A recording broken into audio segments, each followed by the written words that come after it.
चलिए दोस्तों, आज आप लोगों को हम बहुत ही इम्पोर्टेंट आज टॉपिक लेकर के आए हैं जिसका नाम है संविधान सभा। जिसका नाम क्या है? संविधान सभा। इसके बारे में आज आप लोगों को बहुत ही डिटेल बताने वाले हैं, तो बिना वीडियो को पॉज किए हुए आप वीडियो को अच्छा से देखिए और इसका नोट्स बनाते चलिए। बहुत ही आप लोगों को फ़ायदा होगा। कोई ऐसा एग्ज़ाम नहीं होगा जिसमें इस टॉपिक से क्वेश्चन नहीं पूछता हो, इसलिए इसको ध्यानपूर्वक पढ़िएगा और अच्छा से समझिएगा और इसका नोट्स बनाइएगा और इसको रिवीजन करते रहिएगा। ठीक है, तो चलिए शुरू करते हैं। संविधान सभा, देखिए एक होता है संविधान सभा, एक होता है संविधान। ठीक है, ये दोनों पर थोड़ा सा पहले आप डाउट पहले आप क्लियर कर लीजिए। संविधान किसे कहते हैं? तो संविधान वह किताब है जिससे देश चलता है। ठीक है, मतलब कि नियम कानून का किताब कह सकते हैं कि नियम कानून का वह किताब जिससे देश को क्या किया जाता है तो चलाया जाता है, उसे क्या कहते हैं? तो संविधान कहते हैं। और संविधान बनाने के लिए एक कमेटी बनाया गया था, एक कमेटी या एक गुट या संगठन कह सकते हैं, जिसको संविधान सभा कहते हैं। क्या कहते हैं? संविधान सभा कहते हैं। तो समझ में आ गया? तो संविधान सभा से समझ में आ गया कि आपको संविधान सभा ने ही संविधान का निर्माण किया होगा। एक तो पहला क्वेश्चन हो गया। अब चलिए इस पर कुछ जो है पॉइंट है उसको हम देख लेते हैं कि सर्वप्रथम जो है संविधान का मांग किसने किया और संविधान सभा का मांग किसने किया, इसके बारे में हम पहले जानेंगे। उसके बाद देखेंगे कि संविधान सभा का गठन कब हुआ, प्रथम बैठक कब हुई, उसमें मुस्लिम ने भाग नहीं लिया था। मतलब कितने सारे क्वेश्चन इसमें हैं कि बता नहीं सकते हैं। तो चलिए हम शुरू करते हैं। तो सबसे पहले जो है आपको बता दें कि एक नेता थे जिनका नाम था बाल गंगाधर तिलक।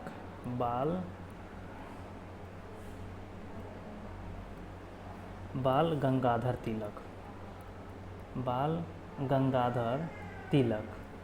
गंगाधर तिलक। इन्होंने 1895 ईस्वी में, कब? तो 1895 ईस्वी में इन्होंने क्या किया? तो संविधान की मांग किया। संविधान की मांग की। तो आपसे कहेगा कि सर्वप्रथम संविधान की मांग किसने किया? तो बाल गंगाधर तिलक ने किया। कब किया था? तो 1895 ईस्वी में। देखिए यहाँ पे संविधान बोला गया है, संविधान सभा नहीं बोला गया, इसीलिए पहले ही डाउट हम क्लियर कर दिए हैं कि संविधान क्या होता है और संविधान सभा क्या होता है। तो संविधान समझ में आ गया। तो संविधान का सर्वप्रथम मांग किसने किया था? तो बाल गंगाधर तिलक ने। कब किया था? तो 1895 ईस्वी में। और दूसरा देखिए, दूसरा पॉइंट, महात्मा गांधी, MK गांधी। महात्मा गांधी ने भी संविधान के ऊपर अपना कुछ स्टेटमेंट दिया।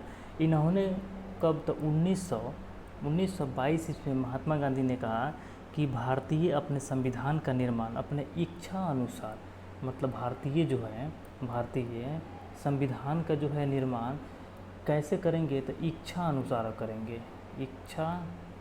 अनुसार करेंगे। यानी कि महात्मा गांधी ने इच्छा जाहिर किया था कि भारतीय अपने संविधान का निर्माण अपने इच्छा के अनुसार करेंगे। ठीक है, तो आपसे क्वेश्चन कहेगा कि महात्मा गांधी ने किसने कहा था कि भारतीय अपने संविधान का निर्माण जो है ना अपनी इच्छा अनुसार करेंगे? तो महात्मा गांधी ने। कब कहा था? तो 1922 ईस्वी में। कब कहा था? 1922 ईस्वी में। देखिए 1922 में ही कौन सा कांड हुआ था? चौरी चौरा कांड हुआ था। चलिए अब तीसरा कौन है? तो वह है JL नेहरू, यानी जवाहरलाल नेहरू। इन्होंने भी एक स्टेटमेंट दिया 1938 ईस्वी में। 1938 ईस्वी में इन्होंने क्या कहा? तो इन्होंने भी इच्छा जाहिर किया, कहा कि भारतीय अपने जो है संविधान का निर्माण, इन्होंने भी क्या कहा? तो कहा कि भारतीय जो है अपना संविधान का निर्माण जो है वयस्क मताधिकार पर करेंगे। वयस्क मताधिकार पर करेंगे। वयस्क मताधिकार, वयस्क आप समझते हैं ना, मतलब जिसका 18 प्लस एज हो गया है उसके जो है ना मत के आधार पर जो है ना भारतीय अपना क्या करेंगे? तो संविधान का निर्माण करेंगे। तो देखिए 3 क्वेश्चन हो गया। सर्वप्रथम संविधान का मांग किसने किया था? बाल गंगाधर तिलक। किसने इच्छा जाहिर किया कि संविधान का निर्माण अपने इच्छा अनुसार होगा? तो महात्मा गांधी ने 1922 ईस्वी में किया था। और किसने कहा कि वयस्क मताधिकार के आधार पर जो है ना संविधान का निर्माण किया जाएगा? तो जवाहरलाल नेहरू ने 1938 ईस्वी में कहा था। 3 क्वेश्चन यहाँ पर हुआ। अब चलिए, अब ये तो संविधान का मांग हुआ, संविधान सभा का मांग किसने किया था? तो वो देखते हैं। अब आते हैं संविधान सभा। संविधान सभा, संविधान सभा का मांग कब और किसने किया? तो संविधान सभा का मांग 1934 ईस्वी में जो है एम एन रॉय के द्वारा किया गया था। आपसे क्वेश्चन करेगा सर्वप्रथम किसने संविधान सभा की मांग किया था? तो एम एन रॉय ने। कब किया था? तो 1934 ईस्वी में। इसी समय जो है ना, अब आपसे क्वेश्चन करेगा, ये तो भाई एम एन रॉय हो गया। अगर व्यक्ति के अनुसार पूछेगा, कहेगा कि किस पार्टी ने सर्वप्रथम संविधान सभा की मांग किया था? तो स्वराज पार्टी। कौन सा पार्टी? तो स्वराज पार्टी। ठीक है, स्वराज पार्टी ने सर्वप्रथम जो है संविधान की मांग किया था। इसके बाद कौन सा पार्टी संविधान सभा का मांग किया था? तो वह है कांग्रेस पार्टी। कांग्रेस पार्टी जो है संविधान सभा का मांग कब किया था? तो 1935 ईस्वी में किया था। तो यहाँ पे देखिए आपको क्वेश्चन समझ में आ गया। संविधान का मांग सर्वप्रथम किसने किया? तो बाल गंगाधर तिलक। संविधान सभा का मांग सर्वप्रथम किसने किया? तो एम एन रॉय ने किया था। और किस पार्टी कहेगा? तो स्वराज पार्टी ने सर्वप्रथम किया था। उसके बाद कौन किया था? तो कांग्रेस पार्टी ने। कब किया था? तो 1935 ईस्वी में किया था। इतना सारा क्वेश्चन आप बेसिक जान गए। अब चलिए संविधान सभा के बारे में अब हम लोग डिटेल जानते हैं। संविधान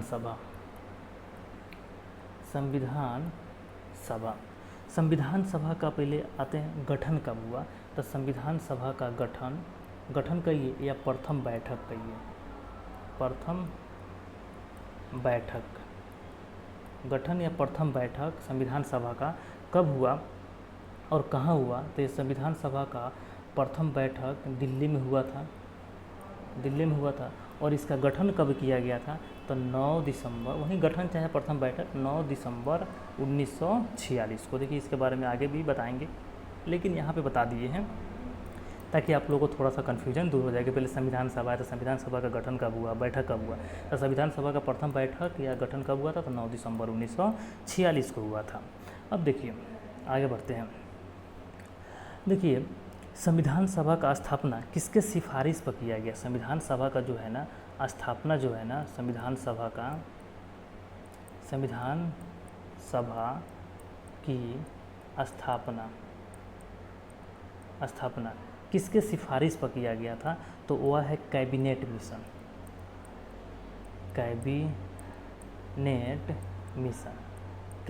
मिशन के सिफारिश पर जो है, कैबिनेट मिशन के सिफारिश पर संविधान सभा का गठन किया गया या संविधान सभा का स्थापना किया गया। देखिए भारत के लोग जो हैं अंग्रेज़ों से शासन प्रशासन को लेकर के तो तंग रहते ही थे। ठीक है, मतलब दूसरे का कारण एक और था कि अगर मान लीजिए कि कोई अगर कानून बनाना है, चाहे कोई अगर शर्त अगर रखा है भारत वाले ने अंग्रेज़ों के खिलाफ़, तो वह जो है ना उसको मानता कब था? तो जल्दीबाजी उस पर कोई भी प्रक्रिया नहीं होती थी। उसको जो है ना उसको नियम कानून लागू करने में 10 साल 11 साल, ठीक है, मांग पूरी करने में मतलब 10 साल 11 साल लग जाता था। अब बताइए जब सबसे पहले एम एन रॉय ने संविधान सभा का मांग किया था, कब किया था? तो 1934 ईस्वी में किया था। कांग्रेस पार्टी कब किया था? तो 1935 ईस्वी में किया था। और कैबिनेट मिशन कब आया था? तो 1946 में आया था। देखिए लगभग कितना साल हो गया था? लगभग 11 साल के बाद कैबिनेट मिशन आया था। इस सब चीज़ों को लेकर के भी जो है ना भारतीय अंग्रेज़ों से बहुत ज़्यादा जो है ना खफा रहते थे। ठीक है, तो अब देखिए अब आया यहाँ पे कैबिनेट मिशन, तब इसके बारे में थोड़ा सा जानते हैं। कैबिनेट मिशन ये तो जान गए कि कैबिनेट मिशन की ही सिफारिश पर संविधान सभा का गठन किया गया था। कैबिनेट मिशन का आगमन भारत में कब हुआ? तो कैबिनेट मिशन का आगमन जो है ना भारत में हुआ 24 मार्च 1946 को। 24 मार्च 1946 को कैबिनेट मिशन का क्या हुआ? तो भारत में आगमन हुआ। और कैबिनेट मिशन ने अपना रिपोर्ट कब दिया था? तब मई में दिया। मई 1946 में जो है ना ये अपना रिपोर्ट दिया कैबिनेट मिशन। ठीक है, और यही रिपोर्ट में जो है ना कहा कि भारतीयों के लिए जो है ना भारतीयों के लिए संविधान सभा का गठन किया जाएगा। संविधान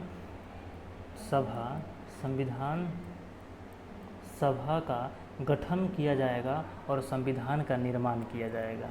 संविधान का निर्माण किया जाएगा। मतलब भारतीयों के लिए एक संविधान बनाया जाएगा। यह संविधान बनाएगा कौन? तो संविधान सभा बनाएगा। यह किसने कहा था? Cabinet mission. कैबिनेट मिशन जो आया था, कब आया था? 24 मार्च 1946 को जो आया, ये अपना रिपोर्ट जो है मई 1946 में दिया।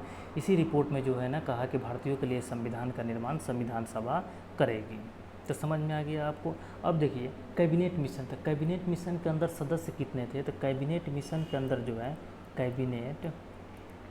कैबिनेट मिशन, क्योंकि क्वेश्चन ये पूछ देता है इसलिए जानना जरूरी है। कैबिनेट मिशन के अंतर्गत 3 सदस्य थे। कितने सदस्य थे? तो 3 सदस्य थे। 3 सदस्य कौन कौन थे? तो एक में थे कौन? Sir Stafford Cripps. Sir Stafford Cripps, यानी कि हम शॉर्टकट में लिख सकते हैं क्रिप्स। और 2 में कौन थे? तो एलेक्जेंडर। 2 में कौन थे? एलेक्जेंडर थे। और 3 नंबर में कौन थे? तो पैंथिक लॉरेंस थे। पैंथिक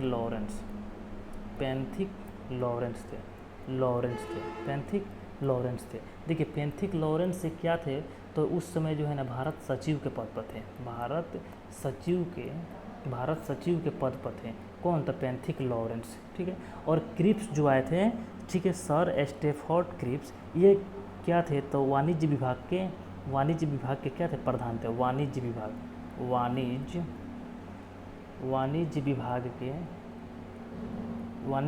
के क्या थे यह? तो यह प्रधान थे। कौन? तो क्रिप्स। और एलेक्जेंडर क्या थे? तो एलेक्जेंडर जो है नौसेना के प्रधान थे। क्या थे? तो नौसेना के क्या थे? तो प्रधान थे। नौसेना के प्रधान थे। और पैंथिक लॉरेंस बता दिए कि भारत के यह सचिव के पद पर थे। तो ये 3 जो है ना याद रखिएगा, क्योंकि ये क्वेश्चन बहुत जो है ना पूछा हुआ है। डायरेक्ट एग्जाम पूछ देता है कि जो कैबिनेट मिशन आया योजना, उसमें कितने सदस्य थे? 3 सदस्य थे। उसमें नौसेना के प्रधान कौन थे? तो अलेक्जेंडर थे। ठीक है। इसका ट्रिक देखिए, इसका ट्रिक है काल। याद रखिएगा इसका ट्रिक, क्योंकि जो है ना सदस्य को भूल जाता आदमी। तो काल, के से हो जाएगा क्रिप्स, ए से हो जाएगा अलेक्जेंडर, एल से हो जाएगा लॉरेंस हो जाएगा। समझ में आया? अब चलिए आगे बढ़ते हैं, देखते हैं कैबिनेट मिशन जो आया। कैबिनेट मिशन, अब देखिए कैबिनेट मिशन को हम ऐसे लिख देते हैं KM लिख देते हैं कैबिनेट मिशन, क्योंकि बार बार जो है ना लिखना ना पड़े। KM cabinet mission. Cabinet mission का जो है अध्यक्षता किसने किया? कैबिनेट मिशन की अध्यक्षता, तो इसकी अध्यक्षता जो है पैंथिक लॉरेंस ने किया था। Pethick Lawrence. क्योंकि इसमें जो है ना सबसे वरिष्ठतम सदस्य कौन थे? तो पैंथिक लॉरेंस थे। इसलिए जो है ना पैंथिक लॉरेंस को ही इसकी अध्यक्षता सौंपा गया था। तो आपको समझ में आ गया। तो आपसे कहेगा कि कैबिनेट मिशन की अध्यक्षता किसने किया था? Pethick Lawrence. पैंथिक लॉरेंस क्या थे? तो भारत सचिव के पद पर थे। रिपोर्ट कब दिया? तो मई 1946 में दिया। रिपोर्ट में क्या कहा? तो भारतीय के लिए संविधान बनाया जाएगा, और उस संविधान का निर्माण कौन करेगा? तो संविधान सभा करेगा। इतना चीज़ तो आप जान गए, संविधान सभा करेगा। ठीक है। अब देखिए ये चीज़ और बताया इसमें, कहा कि संविधान सभा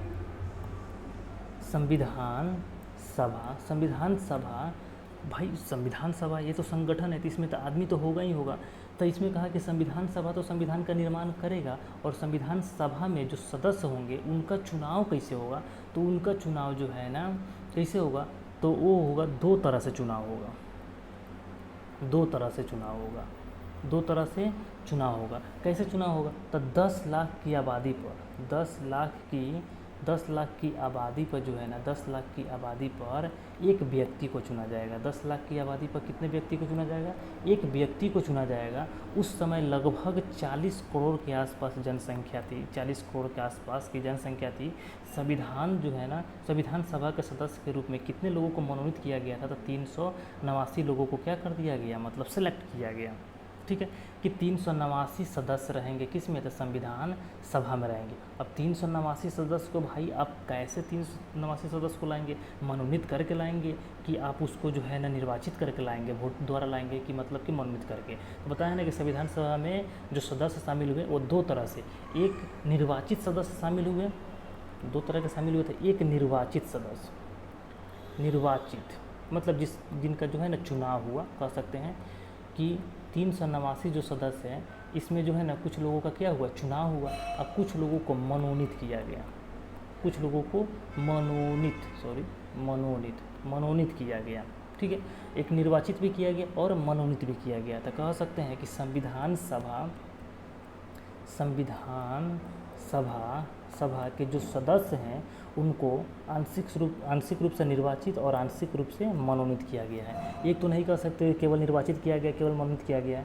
ठीक है, तो चलिए अब इसको समझते हैं कि कौन मनोनीत किया और कौन निर्वाचित किया। तो 389 जो सदस्य थे, इसमें से जो है ना, इसमें से 296 सदस्य ब्रिटिश प्रांत से आते थे। ब्रिटिश प्रांत से थे। और इसमें 73 सदस्य थे जो देसी रियासत से। अब आपको कन्फ्यूजन दूर हो जाएगा कि मनोनीत और निर्वाचित कैसे हुआ। देसी रियासत से। अब देखिए, उस समय भारत का जो क्षेत्र था वो दो तरह से था। एक ब्रिटिश प्रांत वाला क्षेत्र था और एक देसी रियासत वाला क्षेत्र था। देसी रियासत तो जहाँ पे जो है ना राज कौन चलाता था, राजा महाराजा का राज चलता था। राजा महाराजा का जहाँ पे शासन था उसको क्या बोलते थे, उस क्षेत्र को देसी रियासत। और जहाँ पे अंग्रेज़ों का शासन था उसको हम क्या बोलते थे, तो ब्रिटिश प्रांत बोलते थे। तो भाई ब्रिटिश प्रांतों के लिए भी देखिए, जिस समय संविधान सभा का गठन हुआ उस समय ये नहीं कहा गया कि केवल जो है ना भारतीयों के लिए यह संविधान का निर्माण होगा, नहीं। ब्रिटिश प्रांत में जो अंग्रेज थे उन सभी के लिए संविधान का निर्माण होगा, ऐसा कहा गया था। तो उसमें ब्रिटिश प्रांत ब्रिटिश प्रांत से कितने सदस्य को शामिल करने की सिफारिश किया गया था, 296, और देसी रियासत से 73। तो कहा गया कि जो ब्रिटिश प्रांत से जो सदस्य को जो है ना सेलेक्ट किया जाएगा वो ऐसे मनोनीत नहीं करना है, इसको जो है ना, इसको चुनाव के द्वारा या निर्वाचित करके जो है ना इनका सिलेक्शन करना है। यानी ब्रिटिश प्रांत वाले का क्या हुआ, तो चुनाव हुआ। और देसी रियासत में जो 73 सदस्य थे, इसको कौन चुना, इसको कहा गया कि जो राजा महाराजा हैं वो इनको चुनेंगे अपने क्षेत्र से, जो इनको अच्छा लगे वो 10 लाख की आबादी पर एक लोगों को जो है ना चुन करके इसमें शामिल करेंगे। तो समझ में आ गया। तो देसी रियासत से क्षेत्र से जो चुना गया उसको क्या कहेंगे कि राजा महाराजा के द्वारा मनोनीत किया गया है। अब ब्रिटिश प्रांत से जो है चुना गया, उससे कैसे चुना गया, तो मनोनीत नहीं किया गया, उसका चुनाव किया गया था। तो सर्वप्रथम चुनाव हुआ कितने सीटों के लिए हुआ, तो 296 सीटों के लिए हुआ। कब हुआ था, तो जुलाई अगस्त में हुआ था। जुलाई अगस्त में 296 सीटों के लिए ये चुनाव हुआ। इसमें से जो है ना,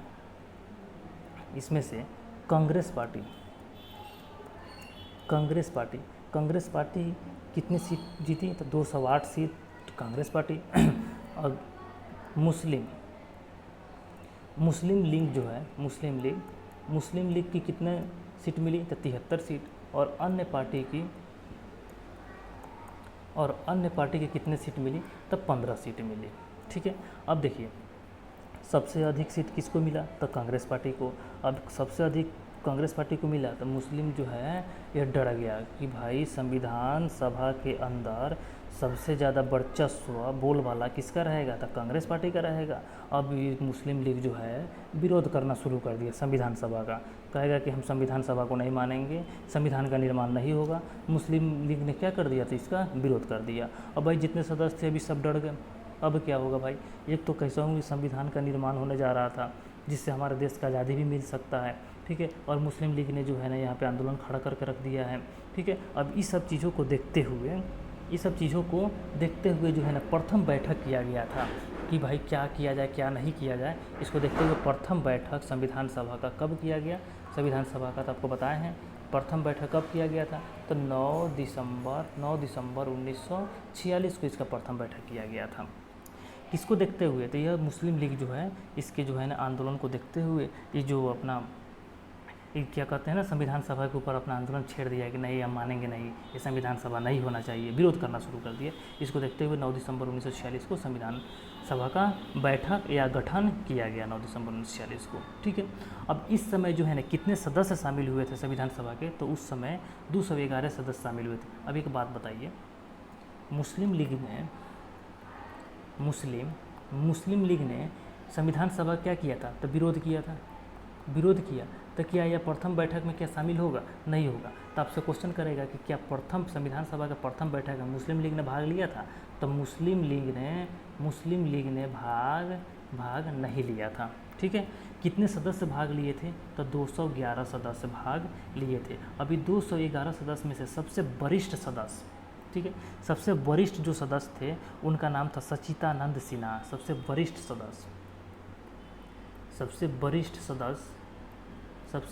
सदस्य कौन थे? सच्चिदानंद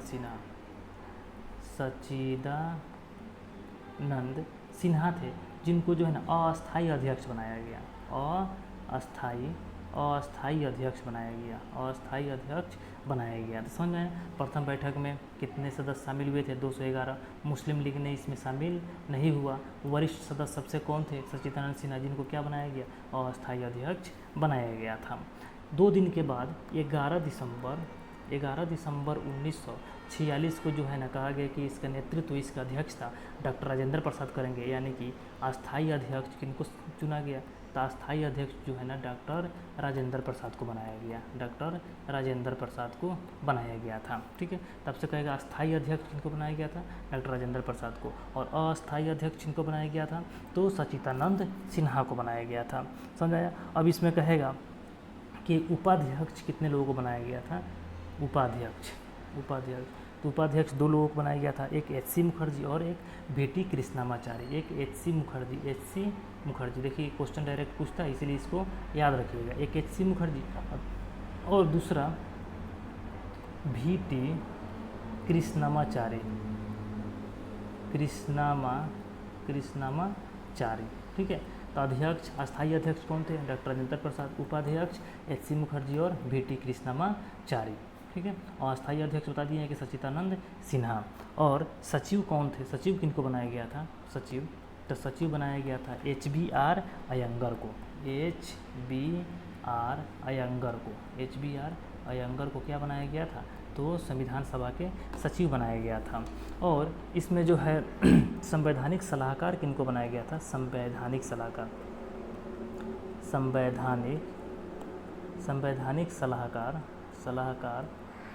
किनको बनाया गया था? तो HBR अयंगर को। सचिव HBR अयंगर को बनाया गया था। संवैधानिक सलाहकार जो है ना BN राव को बनाया गया था। और इसका प्रतीक चिन्ह क्या रखा गया था? प्रतीक चिन्ह जो है हाथी को रखा गया था। तो याद रखिए, संविधान सभा के अंदर अस्थाई अध्यक्ष सच्चिदानंद सिन्हा, कब इनको जो है ना बनाया गया था? तो 9 दिसंबर 1946 को।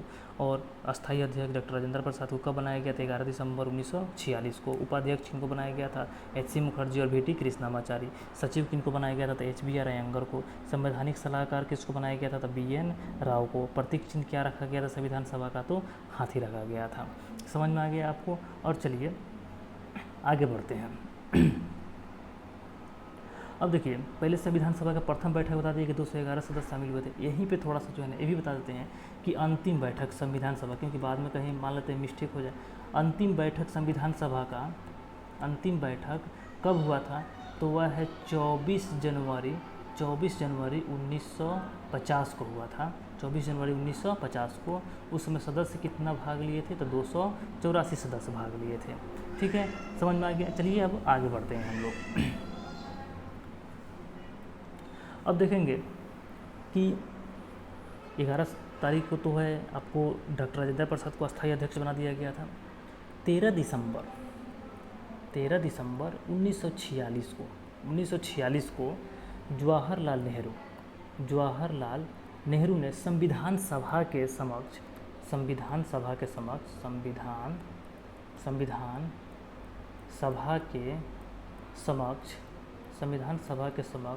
उद्देश्य प्रस्ताव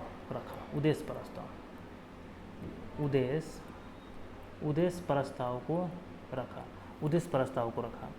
संविधान सभा के समक्ष उद्देश्य प्रस्ताव को किसने रखा और कब रखा? तो जवाहरलाल नेहरू ने 13 दिसंबर 1946 को। यही उद्देश्य प्रस्ताव जो है ना आगे चल करके भारतीय संविधान का क्या बन गया? तब प्रस्तावना बन गया। अब उद्देश्य प्रस्ताव को संविधान सभा ने कब माना? संविधान सभा ने कब माना, मतलब स्वीकार कब किया, तो उद्देश्य प्रस्ताव को जो है ना संविधान सभा ने 22 जनवरी 1947 को जो है ना स्वीकार कर लिया। तो आपसे क्वेश्चन करेगा कि उद्देश्य प्रस्ताव को जो है आपको जवाहरलाल नेहरू के द्वारा जो रखा गया था, उद्देश्य प्रस्ताव को संविधान सभा के द्वारा कब जो है ना स्वीकार किया गया था, 22 जनवरी 1947 को। उद्देश्य प्रस्ताव आगे चल करके क्या कहलाया था, भारतीय संविधान का प्रस्तावना कहलाया। समझ में आ गया। चलिए अब आगे बढ़ते हैं। समझ में आ गया। चलिए अब देखते हैं 22 जनवरी को तो बता दिए कि क्या हुआ। तो 22 जनवरी को स्वीकार किया गया संविधान सभा के द्वारा उद्देश्य प्रस्ताव को। 22 जनवरी को एक और घोषणा किया गया। 22 जनवरी को यह घोषणा किया गया कि भारतीय लोगों के लिए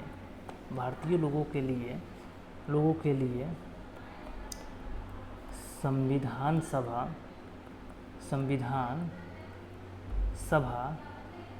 संविधान बनाकर देगी।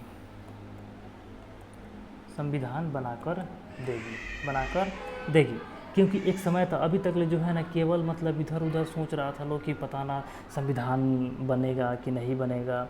ठीक है, क्यों? क्योंकि मुस्लिम लीग ने इसका विरोध कर रहा था। लेकिन 22 जनवरी को यह आश्वासन दिया संविधान सभा ने कि भारतीयों के लिए जो है हम लोग संविधान बनाएंगे। संविधान को क्या करेंगे? बनाएंगे। और सच में संविधान बनकर तैयार भी हुआ। ठीक है, जैसे देश की आज़ादी हुई, आज़ादी जब देश की हुई, कब हुई थी? तब 15 अगस्त 1947 को जब देश आज़ाद हुआ, भारत से पाकिस्तान जो है ना अलग हो गया। पाकिस्तान क्या हो गया? अलग हो गया। तो फिर से जो है ना संविधान सभा को गठित किया गया। संविधान सभा को फिर से गठित किया गया और संविधान सभा में जो सदस्य 389 रखा गया था। अब संविधान सभा के सदस्यों की संख्या, क्योंकि भाई संविधान पहले मुस्लिम लीग भी था, पाकिस्तान के हिस्सा से भी तो आता था ना, तो 389 से अब संविधान सभा के सदस्य घट करके कितना हो गया था? 299 हो गए। 299 सदस्य हो गए। अब इसमें देखिए 299 सदस्य में से 299 सदस्य में से वो देसी रियासत से कितने आते थे और जो है क्या कहते हैं ब्रिटिश प्रांत से कितने आते थे, इसके बारे में आप देख लीजिए। तो ब्रिटिश प्रांत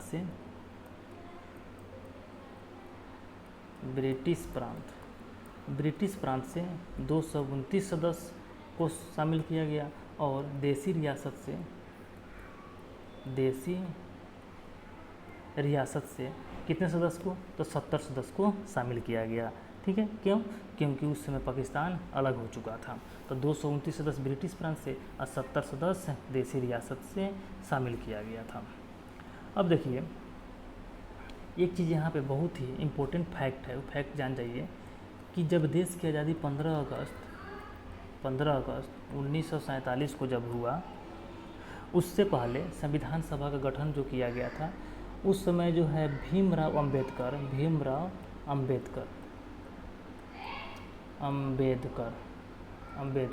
जो है बंगाल प्रेसिडेंसी से आते थे।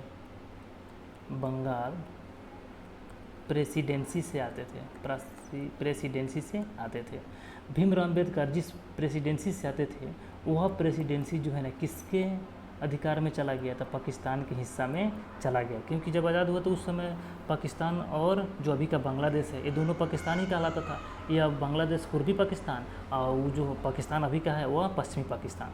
तो भीमराव अम्बेडकर किधर चले गए? तब पूर्वी पाकिस्तान के अंतर्गत उनका हिस्सा चला गया, मतलब वो उस क्षेत्र से वो चले गए।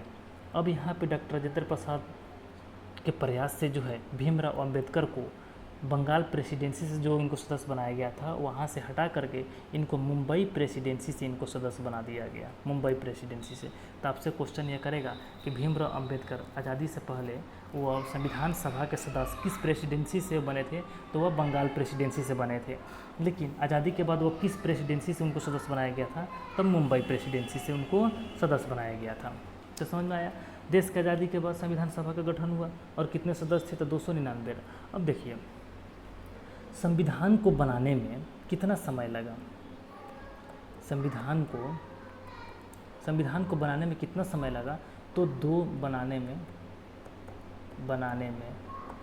समय, आपसे क्वेश्चन करेगा कि संविधान को बनाने में कितना समय लगा, तो 2 वर्ष 11 महीना और 18 दिन। आप जो है 9 दिसंबर 1946 से आप काउंट नहीं कीजिएगा, ठीक है, क्योंकि संविधान सभा का दोबारा गठन हुआ है कब, आज़ादी के बाद। तब से जब संविधान लागू हुआ तब तक कितना संविधान बनाने में समय लगा था, 2 वर्ष 11 महीना और 18 दिन का समय लगा था। इसमें पैसा कितना खर्च हुआ, पैसा तो वही 63,96,729, यानी कि लगभग में कह सकते हैं कि 64 लाख रुपया इसमें खर्च हुआ था। समझ में आया। अब देखिए संविधान को बनाने में 2 वर्ष 11 महीना 18 दिन लगा था। अभी बनकर तैयार कब हुआ, बनकर तैयार जो है 26 नवंबर 1949 को ही बनकर क्या हो गया था, तो तैयार हो गया था। लेकिन 26 नवंबर को लागू नहीं किया गया पूर्ण रूप से, इसको 26 नवंबर को आंशिक रूप से लागू किया गया, आंशिक रूप से लागू किया गया। क्यों, क्योंकि देखिए इस समय कहा गया कि 26 नवंबर को संविधान बनकर तैयार हो गया, लेकिन 26 नवंबर को हम लागू नहीं करेंगे, क्योंकि 1 महीने के बाद ही 26 जनवरी आने वाला है। 26 जनवरी को ही भारतीय संविधान को क्या किया जाएगा, लागू किया जाएगा। क्यों लागू करते हैं 26 जनवरी को, तो 26 जनवरी 1930 को जो है ना, 26 जनवरी 1930 को भारतीय जो है ना सबसे पहले स्वाधीनता या स्वतंत्रता दिवस मनाया था। स्वाधीनता या स्वतंत्रता दिवस मनाया था। इसीलिए कहा कि हम स्वाधीनता या स्वतंत्रता दिवस 26 जनवरी को मनाए हैं, तो हम क्यों हम 26 नवंबर को ही लागू कर दें। तो इसीलिए 26 जनवरी को ही हम संविधान को लागू करते हैं। समझ में आया। अब देखिए, अब यहाँ पे कुछ लोगों का कहना शुरू हो गया कि भाई 26 नवंबर को जो है संविधान बनकर तैयार हो गया है, अब इसको फिर अगर तैयार हो गया तो फिर इस दिन को हम कैसे जानेंगे कि हाँ बनकर तैयार हो गया, तो इस दिन कुछ ना कुछ को तो लागू करना पड़ेगा। तो 26 नवंबर 1949 को जो है संविधान के कुछ अनुच्छेद को लागू किया गया, कुछ अनुच्छेद को क्या किया गया, तो लागू किया गया। तो जब 26 नवंबर 1949 को जब बनकर संविधान तैयार हुआ था, उसमें जो है कुल भागों की संख्या कितना था, तब 22 भाग था, और कुल अनुच्छेद की संख्या कितना था, तो अनुच्छेद की संख्या कितना था, तो 395, और अनुसूची की संख्या कितना था, अनुसूची की संख्या उस समय कितना था, तो 8 अनुसूची था।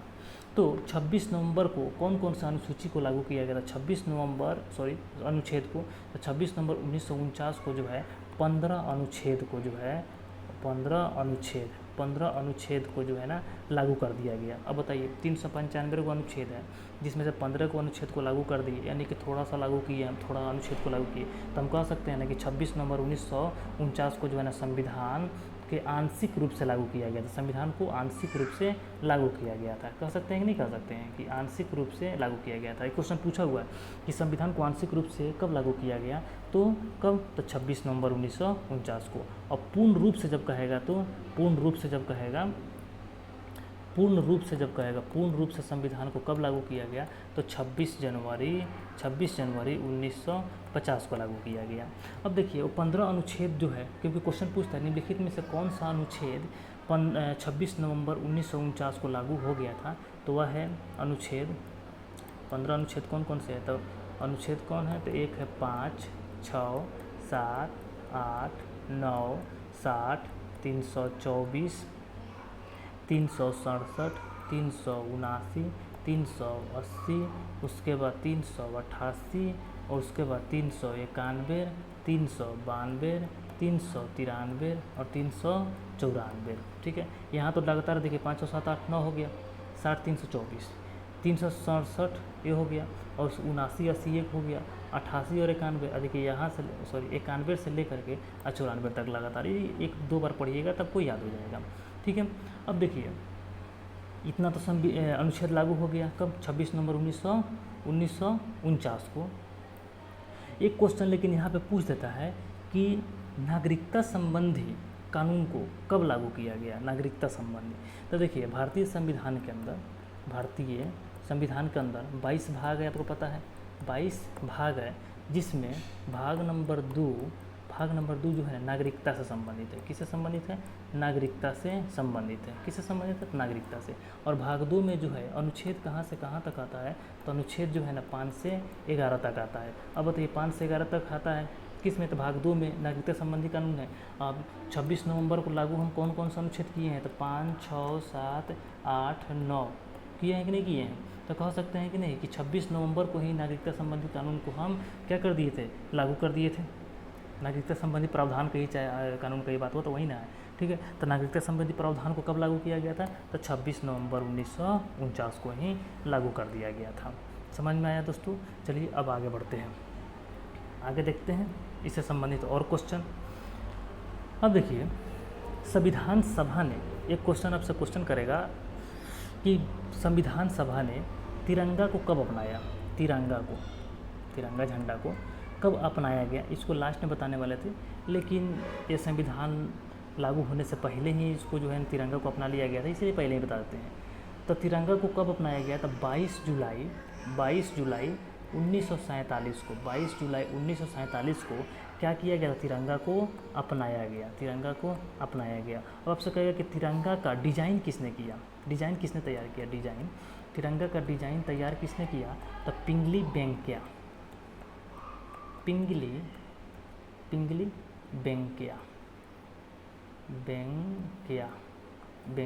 ठीक है, पिंगली बेंकिया। आपसे कहेगा कि तिरंगा का जो है ना अनुपात कितना होता है? लंबाई चौड़ाई का जो अनुपात है, अनुपात कितना होता है? तो 3:2 होता है। तिरंगा में कितने रंग होते हैं?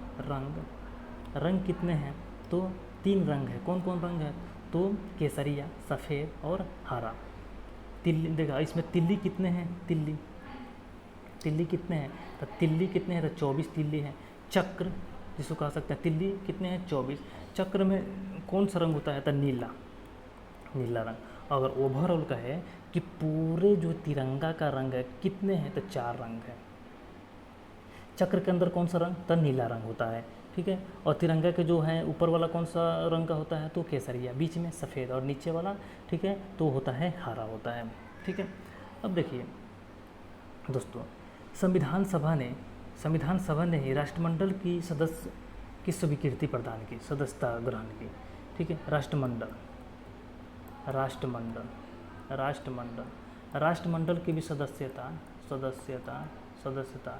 कौन ग्रहण किया? तो संविधान सभा ने ग्रहण कर लिया, स्वीकृति प्रदान दे दी कि हाँ राष्ट्रमंडल में हम लोग भी शामिल होंगे। राष्ट्रमंडल में कौन शामिल होता था? तो जो अंग्रेज़ों का गुलाम था, गुलाम था, वही राष्ट्रमंडल के अंदर वो क्या होता था? मतलब कि शामिल होता था। अब लोग के अंदर और डर शामिल हो गया कि भाई अभी तो हम लोग को मतलब जो है आज़ादी के तरफ हम लोग, आज़ादी अभी हुआ है और देख रहे हैं कि संविधान सभा ने राष्ट्रमंडल की स्वीकृति यहाँ पे प्रदान कर ली, फिर से जो है ना राष्ट्रमंडल के अंदर जाएंगे, फिर से हम लोग गुलाम हो जाएंगे। तो जवाहरलाल नेहरू ने यह लोगों को यह बात कहा और इस बात को खंडन किया कि आप लोग टेंशन ना लीजिए, ये जो है ना राष्ट्रमंडल की सदस्यता जो है ना अपने स्वेच्छा से लिया गया है, मतलब अपने मन से लिया गया है। हम जब चाहें तब इसकी सदस्यता को जो है ना हम त्याग सकते हैं, जब चाहें तब इसकी सदस्यता से हम त्याग दे सकते हैं। समझ में आया? चलिए आगे बढ़ते हैं। अब देखिए संविधान निर्माण करने के लिए समिति का भी गठन किया गया था, क्योंकि भाई संविधान छोटा मोटा तो संविधान तो बनाना नहीं था हमको, ठीक है। ऐसा नहीं है कि हाँ एक दिन में तैयार हो जाएगा। आपको पता है कि 2 वर्ष 11 महीने 18 दिन का समय लगा था, ठीक है। अब इसके निर्माण करने के लिए कितने समिति का गठन किया गया था? तो संविधान के निर्माण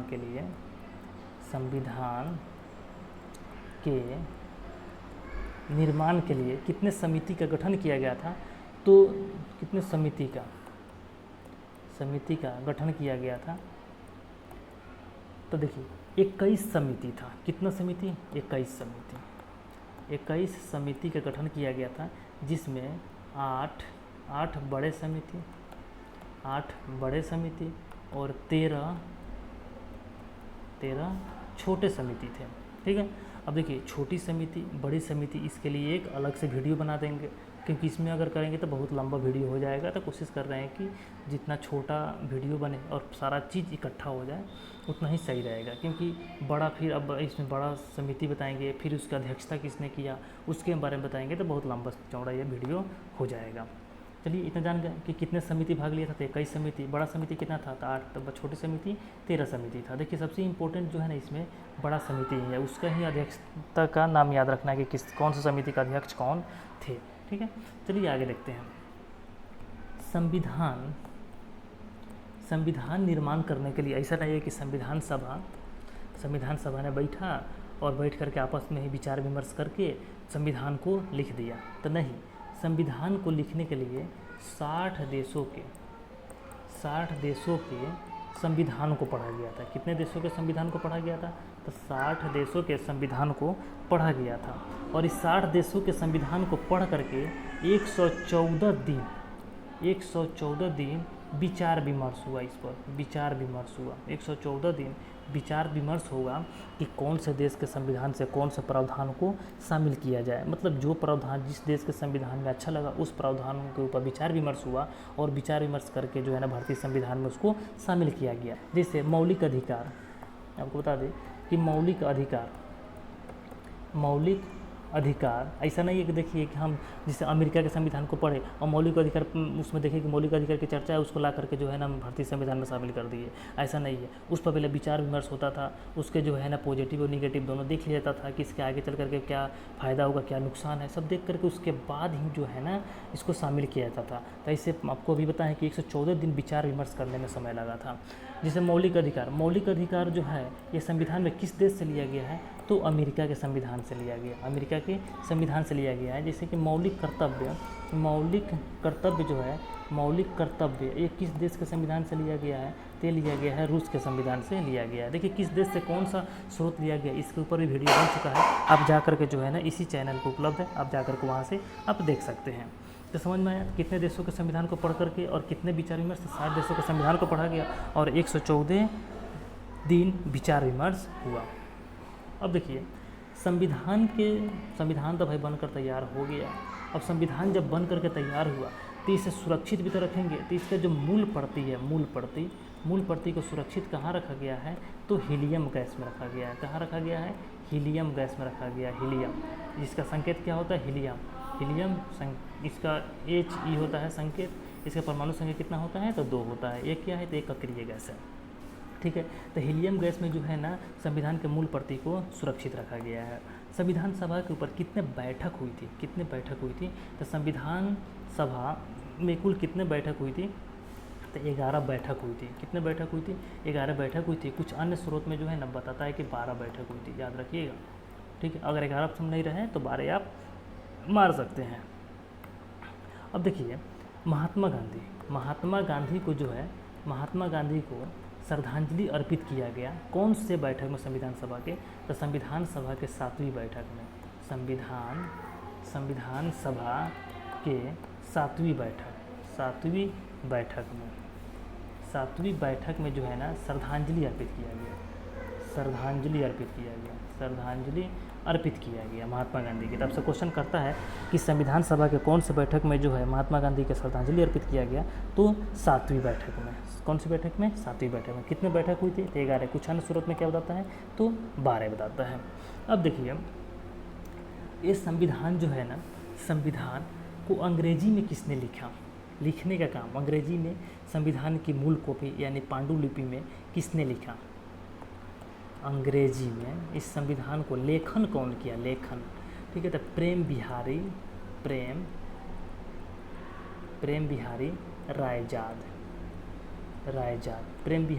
रायजाद। और इसका हिंदी में अनुवाद कौन किया है, तो वो किए हैं बसंत कृष्ण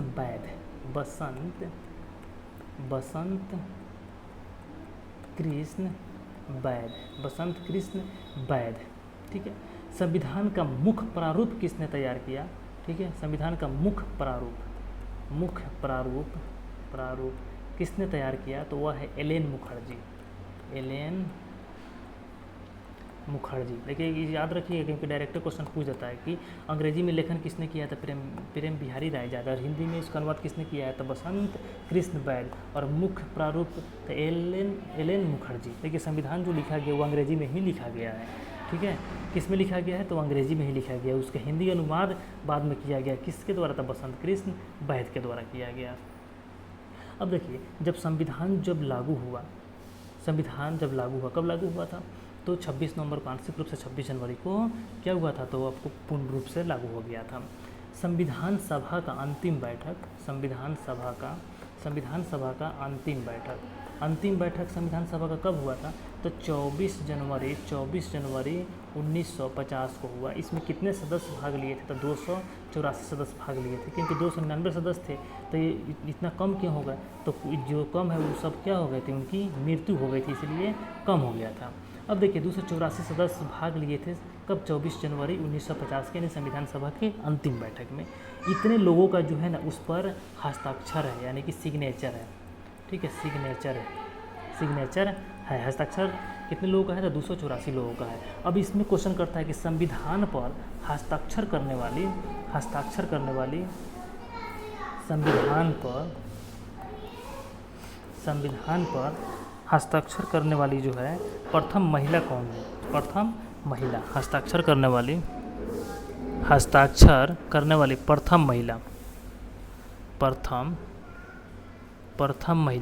प्रथम महिला कौन है तब विजय लक्ष्मी पंडित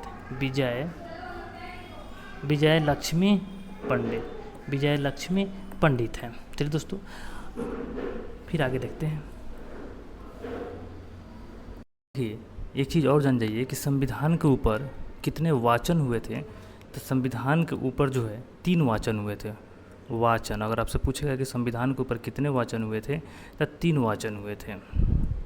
और ये तीनों वाचन कब हुआ, देखिए वाचन से एक चीज़ समझिए कि अगर अभी की जो सरकार है अगर किसी कानून को लेकर के आती है तो वो कानून कैसे पास होती है, तो मान लीजिए कि सबसे पहले वो कानून लोकसभा में जाएगी, लोकसभा पास करेगी, उसके बाद राज्यसभा पास करेगी, उसके बाद कहाँ जाएगी तो वह राष्ट्रपति के पास जाएगी। राष्ट्रपति का जब साइन हो जाता है तो फाइनली समझा जाता है कि वह कानून बन करके क्या हो गया है, तैयार हो गया। यानी कि 3 प्रोसेस से गुजरना होता है किसी कानून को बनाने के लिए। उसी तरह संविधान जब बन रहा था तो संविधान के ऊपर कितने वाचन हुए थे तो 3 वाचन हुए थे। आप ऐसे समझ सकते हैं कि तो जब संविधान बना तो उसके ऊपर भी कितने वाचन हुए, 3 वाचन हुए थे। तो फाइनली आप समझ सकते हैं कि जैसे यह प्रोसेस चलता है 3 जगह, वैसे ही 3 प्रोसेस से कौन गुजरा तो संविधान हमारा गुजरा। तो पहला वाचन कब हुआ, दूसरा वाचन कब हुआ, तीसरा वाचन कब हुआ, इसके बारे में हम जानते हैं। तो देखिए पहला वाचन कब से कब तक चला था, तो पहला वाचन 4 नवंबर 1948 से 9 नवंबर 1948 तक चला था पहला वाचन।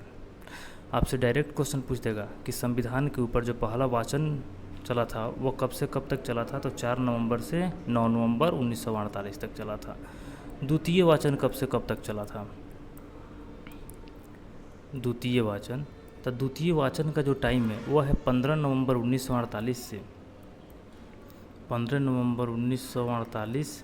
से 17 अक्टूबर 1949 तक यह द्वितीय वाचन चला था। और तृतीय वाचन कब से कब तक चला था, तृतीय वाचन जो है वह 14 नवंबर से 26 नवंबर 1949 तक, 14 नवंबर 1949 से 26 नवंबर 1949 तक चला था। तो समझ में आ गया कि संविधान के ऊपर कितने वाचन चला था, तो 3 वाचन चला था। देखिए फाइनली जो है संविधान के ऊपर आपको लगभग हम बता दिए, अभी तुरंत ही बताने वाले हैं कि संविधान के अंदर कितने कौन से जाति से, कौन से कैटेगरी से कितने लोग शामिल हुए थे, महिला सदस्य कितना शामिल हुई थी संविधान के अंदर, संविधान सभा के अंदर, इसके बारे में भी हम बताने वाले हैं। उससे पहले हम आपको अभी कुछ देर पहले बताए थे कि संविधान सभा की अंतिम बैठक जो है संविधान सभा की अंतिम बैठक कब हुआ था? तो 24 जनवरी 1950 को 24 जनवरी 1950 को अंतिम बैठक हुआ, जिसमें कितने सदस्य भाग लिए थे? तो 284 सदस्य भाग लिए थे। और इतने सदस्य ही संविधान के ऊपर क्या किए हैं? तो अपना सिग्नेचर किए हुए हैं, क्योंकि अंतिम बैठक में इतना ही लोग भाग लिए थे और इतना ही लोग बचे हुए थे, क्योंकि 299 को सदस्य, देश की आज़ादी के बाद 299 सदस्य का जो है ना, यहाँ पे सिलेक्शन हुआ था किसके अंदर? संविधान सभा के अंदर। तो जो इसमें कम हो गया वो आदमी क्या हो गए थे? तो उनकी मृत्यु हो गई थी। इस चीज़ के आपको हम बता दिए हैं पीछे। अब देखिए अंतिम जो बैठक हुआ इसमें क्या क्या निर्णय लिया गया? तो इसमें बहुत सारे निर्णय लिया गया। सबसे पहला निर्णय यह लिया गया, संविधान सभा के जो संविधान सभा का जो अंतिम बैठक हुआ उसमें पहला निर्णय यह था कि संविधान सभा के जो सदस्य थे आपसी सहमति बनाएं। संविधान सभा के जो सदस्य थे सर्वसम्मति, मतलब सबका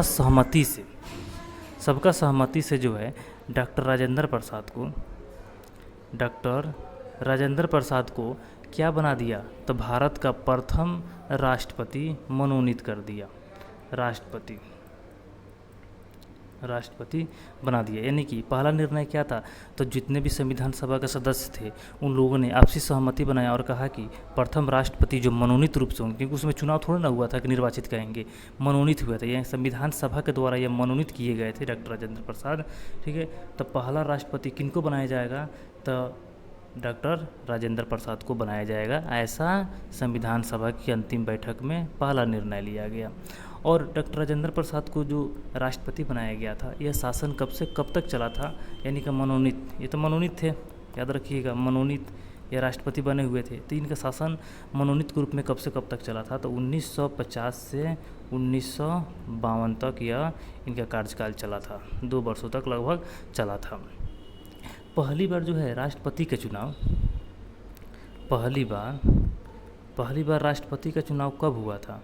राष्ट्रपति का चुनाव कब हुआ था? तो पहली बार राष्ट्रपति का चुनाव जो है 1952 में डॉक्टर राजेंद्र प्रसाद को जो मनोनीत किया गया था, उसके बाद से जो है 2 साल के बाद 1952 ईस्वी में पहली बार राष्ट्रपति का क्या किया गया था? चुनाव करवाया गया। और इस चुनाव में भी पहली बार निर्वाचित कौन हुए? तो डॉक्टर राजेंद्र प्रसाद ही निर्वाचित हुए। निर्वाचित कौन हुए? तो डॉक्टर राजेंद्र प्रसाद ही निर्वाचित हुए। तो आपसे कह देगा कि प्रथम मनोनीत राष्ट्रपति कौन थे? तो डॉक्टर राजेंद्र प्रसाद। और प्रथम निर्वाचित राष्ट्रपति या प्रथम राष्ट्रपति कौन थे? तो डॉक्टर राजेंद्र प्रसाद थे। समझ में आ गया? अब देखिए 2 नंबर निर्णय क्या किया गया संविधान सभा के द्वारा अंतिम बैठक में? तो दूसरा निर्णय किया गया कि भारत के राष्ट्रगान को स्वीकार किया गया। 24 जनवरी 1950 को ही भारत के राष्ट्रगान को क्या कर लिया गया? स्वीकार किया गया। अब देखिए यह राष्ट्रगान क्या है? तो जन गण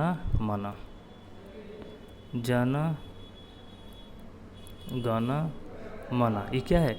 तो हमारी राष्ट्रगान है। इसका रचयिता कौन है? रचयिता कौन है? तो इसका रचयिता है रविंद्रनाथ टैगोर, रविंद्रनाथ टैगोर है। इसे गाने में कितना समय लगता है? तो इसे गाने में जो है 52 सेकेंड लगता है, 52 सेकेंड का समय लगता है, 52 सेकेंड का। अगर आप संक्षिप्त में गाते हैं, गाते हैं तो कितना समय लगेगा? तो मात्र 20 सेकेंड का समय लगेगा। तो समझ में आ गया कि संविधान सभा का जो अंतिम बैठक हुआ उसमें दूसरा निर्णय क्या किया गया? तो राष्ट्रगान को स्वीकृति दिया गया। यानी कि राष्ट्रगान जन गण मन को क्या किया गया? स्वीकार किया गया राष्ट्रगान के रूप में। राष्ट्रगान कौन है? तो जन गण मन। इसका रचयिता कौन है? तो रविंद्रनाथ टैगोर। इसे गाने में कितना समय लगता है? तो 52 सेकेंड लगता है। संक्षिप्त रूप से गाने में इसे कितना समय लगता है? तो 20 सेकेंड का समय लगता है। अब देखिए ये जो जन गण मन है, जन गण मन है, इसमें कितने पद हैं? ठीक है, कुल कितने पद हैं? कुल पद तो कुल पद कितने हैं? 5। देखिए डायरेक्ट क्वेश्चन पूछा है कि राष्ट्रगान में कुल कितने पद हैं, तो कुल कितने पद हैं? तो 5 पद हैं। और इसे गाने में कितना समय लगता है? तो 52 सेकंड का समय लगता है। देखिए संसद की जो कार्यवाही होती है, संसद की जब शुरुआत होती है, कार्यवाही की शुरुआत होती है संसद की, कितने बजे होती है? 11 बजे। 11 बजे, ठीक है। उस समय जो है ना 11 बजे सबसे पहले जन गण मन से ही कार्यवाही को शुरू किया जाता है, ठीक है। यानी सबसे पहले क्या गाया जाता है संसद में? तो जन गण मन, और अंत किससे होता है? तो राष्ट्रगीत से। उसको भी बताने वाले हैं। अब देखिए जन गण मन जो है हिंदी भाषा के भारत भाग्य विधाता शीर्षक से प्रकाशित हुआ। ये जन गण मन जो है, जन गण मन हिंदी भाषा के हिंदी भाषा के भारत भाग विधाता से क्या हुआ है? भारत भाग विधाता शीर्षक से प्रकाशित हुआ है। समझ में आया? अब देखिए आपको एक चीज़ और बता दें आपको कि राष्ट्रगान पहली बार कब गाया गया था और किस अधिवेशन में गाया गया था और इसकी अध्यक्षता कौन किए थे। तो देखिए राष्ट्रगान जो जन गण मन है, इसको सबसे पहली बार कब गाया गया था? पहली बार कब गाया गया था? तो 1911 में कांग्रेस का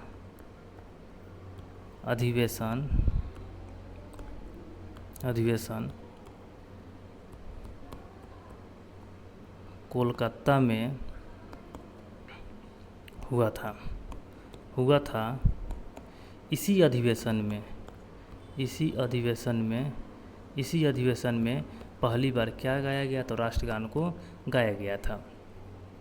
राष्ट्रगान को जो गाया गया था 1911 में कांग्रेस के अधिवेशन, कलकत्ता अधिवेशन में, उसकी अध्यक्षता कौन किए थे? तो पंडित बिशन नारायण धर। इसकी अध्यक्षता कौन कर रहे थे?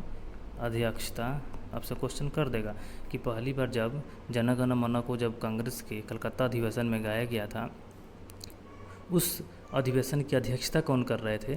तो पंडित बिशन नारायण धर। पंडित बिशन नारायण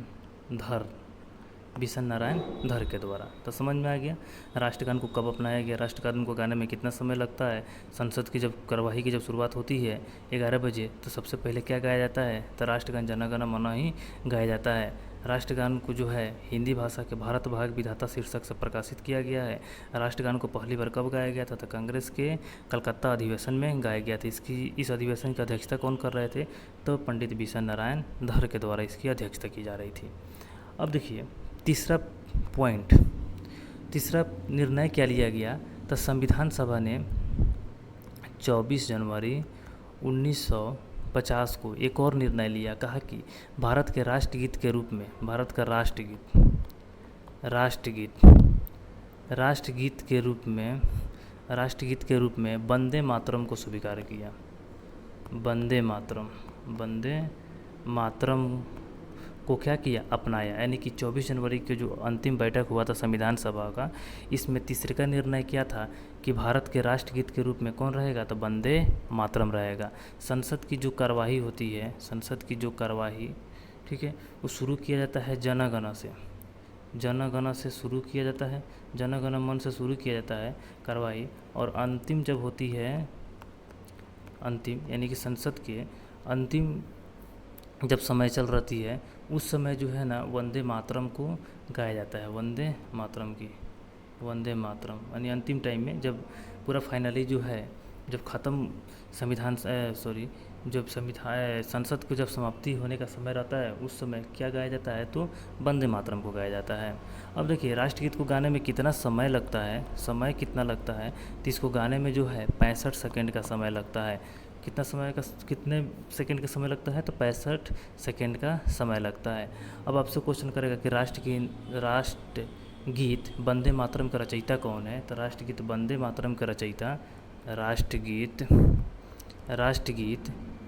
राष्ट्रगीत वंदे मातरम का रचयिता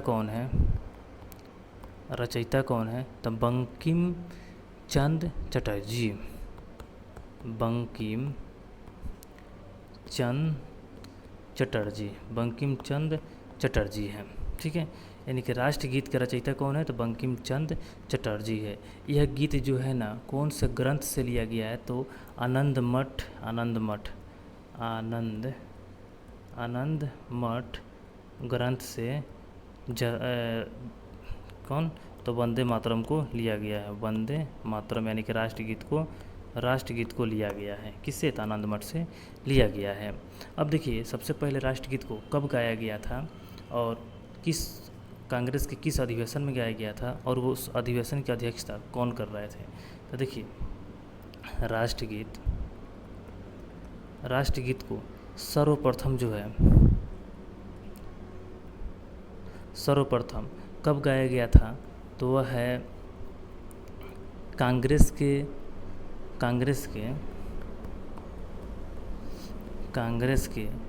कलकत्ता अधिवेशन 1896, कलकत्ता अधिवेशन 1896, कलकत्ता अधिवेशन 1896 जिसकी अध्यक्षता कौन कर रहे थे? तो रहीमतुल्लाह सयानी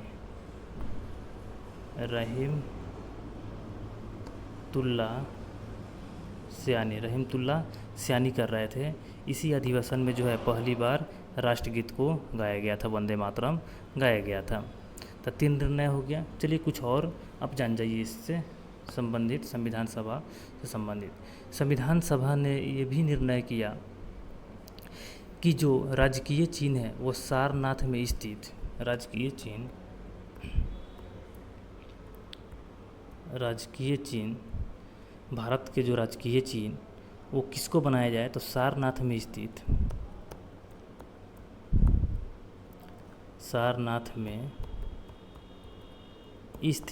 अशोक स्तंभ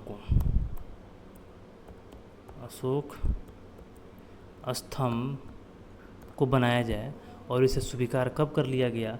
तो अशोक स्तंभ को जो है ना राजकीय चिन्ह के रूप में जो है 26 जनवरी 1950 को क्या कर लिया गया? तो स्वीकार कर लिया गया। अब देखिए आपसे क्वेश्चन एक और पूछ देगा कि देश आज़ाद कब हुआ? देश जो है मेरा आज़ाद हुआ 1947 में। लेकिन संविधान लागू कब हुआ? संविधान लागू कब हुआ? तो संविधान लागू हुआ 1950 में लागू हुआ। तो 47 से 50 तक जो 3 साल का गैपिंग है, इस समय शासन प्रशासन कैसे चलाया जाता था?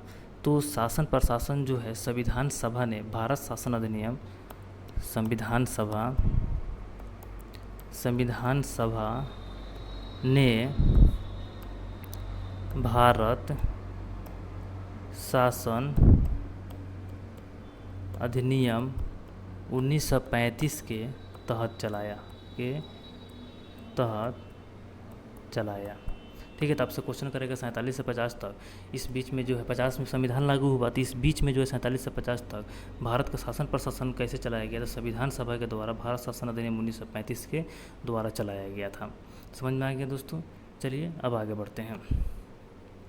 आगे आपको एक चीज़ बता दें कि संविधान सभा में जो है महिला सदस्य कितनी शामिल हुई थी, और SC ST जो होते हैं अनुसूचित जाति, अनुसूचित जनजाति, और बिहार से कितने जो है संविधान सभा में सदस्य बने हुए थे। ये क्वेश्चन इम्पोर्टेंट है, तो इसको जान जाइए। संविधान सभा के संविधान सभा के अंदर बिहार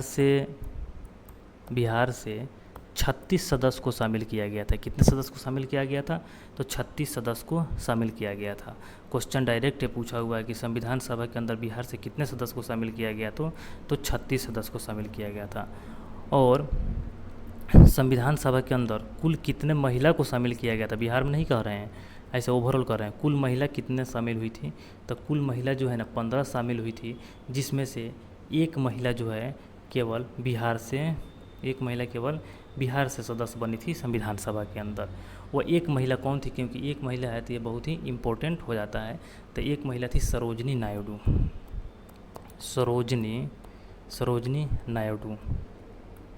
सरोजनी नायडू जो थी वो बिहार के तरफ से संविधान सभा के अंदर नेतृत्व कर रही थी। अब देखिए संविधान सभा के अंदर एससी कम्युनिटी यानी कि अनुसूचित जाति से कितने सदस्य बने हुए थे, तो 26 सदस्य थे। तो आपसे क्वेश्चन करेगा कि संविधान सभा के अंदर एससी कम्युनिटी से कितने सदस्य थे संविधान सभा के अंदर, तो 26 सदस्य थे। और एसटी कम्युनिटी से यानी कि अनुसूचित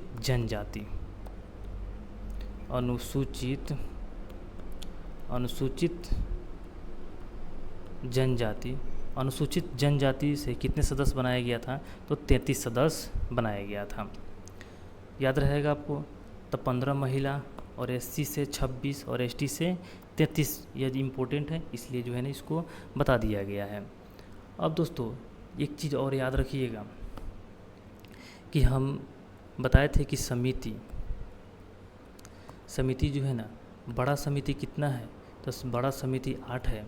और छोटा समिति कितना है, तो छोटा समिति बताया गया था कितना है, तो 13 जो है छोटा समिति है। तो यह समिति के लिए जो है ना हम इसमें चर्चा नहीं करेंगे। अलग से जो है संविधान सभा के अंदर समितियों का गठन और उसके अध्यक्ष और उसके बारे में जितने भी डिटेल होंगे सब अलग वीडियो लेकर के आएंगे। उसमें आपको हम पूरा बता देंगे डिटेल में। प्रारूप समिति क्या है, प्रारूप समिति के अध्यक्ष किनको बनाया गया था, प्रारूप समिति के जो है अंदर सदस्य कितने थे, इस सब चीज़ों के बारे में हम बताने वाले हैं। तो इसमें ज़्यादा नहीं बताएंगे क्योंकि जो है ना लंबा वीडियो हो जाएगा तो वो भी अच्छा नहीं है, क्योंकि लंबा वीडियो हो जाएगा तो आप लोग देखते भी नहीं हैं। इसलिए जो है ना जितना छोटा वीडियो रहेगा उतना ही सही रहेगा। तो समिति के बारे में चर्चा हम कहाँ करेंगे, तो अगला वीडियो में करेंगे। फिर उसके बाद 15 जो है ना महिला सदस्य है, इसके बारे में जो है अगला वीडियो में ही हम इसकी चर्चा करेंगे, क्योंकि 15 महिला का नाम याद रखना भी जरूरी है। क्योंकि देता है क्वेश्चन कि निम्नलिखित में से कौन संविधान सभा के अंदर महिला सदस्य नहीं थी। 4 गो ऑप्शन दे देगा जिसमें से 3 गो हो रहेगी और 1 गो नहीं रहेगी, तब उसमें से पहचानना है। ठीक है। तो जब तक महिला सदस्य का नाम याद नहीं कीजिएगा तब तक आपसे क्वेश्चन अगर आ जाएगा तो नहीं बनने वाला है। तो चलिए इतना ही पर जो है हम समाप्त करते हैं और फिर अगला वीडियो का आप लोग इंतज़ार कीजिए। धन्यवाद दोस्तों।